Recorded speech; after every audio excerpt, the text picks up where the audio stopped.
శివాయ గురవే నమః। ఈరోజు మనం చేయబోయే ఈ వీడియో రంభావ్రతం గురించి ఈ వీడియో చేస్తున్నాం। ఈ రంభావ్రతం 9/6/2024 తేదీ ఆదివారం రోజున వచ్చిందండి।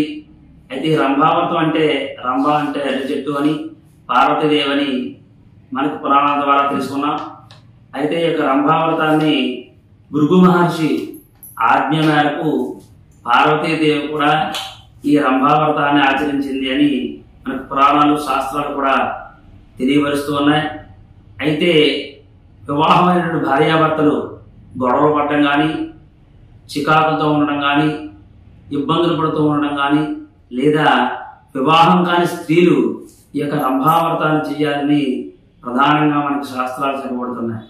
అందుచేత మొట్టమొదటి యొక్క వ్రతాన్ని పరమేశ్వరుడి కోసం పార్వతీదేవి ఈ యొక్క రంభావ్రతాన్ని ఆచరించి పరమేశ్వరుని భర్తగా పొందింది అని మనకి పురాణాలు శాస్త్రాలు కూడా చెబుతూ ఉన్నాయి।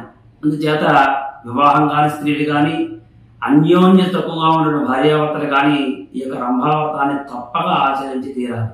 అయితే ఈ యొక్క వ్రతాన్ని ఎలా చేయాలి అంటే కనుక ఆ రోజు ఉదయమే లేచి చక్కగా ఆ అరటి చెట్టు దగ్గరికి వెళ్ళి శుభ్రంగా అరటి చెట్టు మొదలు శుభ్రం చేసుకొని ఆ చెట్టు దగ్గర కూర్చుని చక్కగా ఆ యొక్క అరటి చెట్టుకి పసుపు కుంకుమ అక్షంతలు వేసి ఓం రంభాయై దేవ్యై నమో నమః అని 21 సార్లు ఆ పసుపు కుంకుమ అక్షంతలు వేసి అరటి చెట్టుకి నమస్కారం చేసుకొని అరటి చెట్టుకి ఎరుపు రంగు దారం 8 పేటలు చుట్టూ అరటి చెట్టుకి చుట్టూ కూడా కట్టి ఓం రంభాదేవి నమః అని ఆ అరటి చెట్టుకి 7 సార్లు ప్రదక్షిణం చేసి ఆ యొక్క అరటి చెట్టుకి నమస్కారం చేసినట్లయితే కనుక మీకున్నటువంటి సమస్తమైన దోషాలన్నీ కూడా పోయి మీకు చక్కటి వైవాహిక జీవితాన్ని, వివాహం కాని స్త్రీలకు చక్కటి భర్త లభిస్తాడు అని ఈ రంభావ్రతం ద్వారా మనం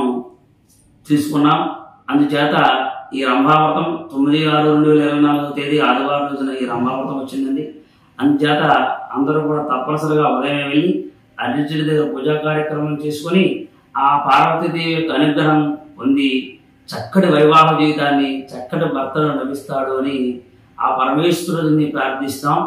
అందరూ కూడా తప్పకుండా ఈ యొక్క రంభావ్రతాన్ని ఆచరించండి, పార్వతీదేవి యొక్క అనుగ్రహాన్ని పొంది వైవాహిక జీవితాన్ని చక్కగా గడుపుతారని తెలియపరుస్తూ ఉన్నాం। స్వస్తి ప్రజాభ్య పరిపాలయంతాం న్యాయేన మార్గేణ మహిం మహిషాః గోబ్రాహ్మణేభ్యః శుభమస్తు నిత్యం లోకాః సమస్తాః సుఖినో భవంతు। స్వస్తి।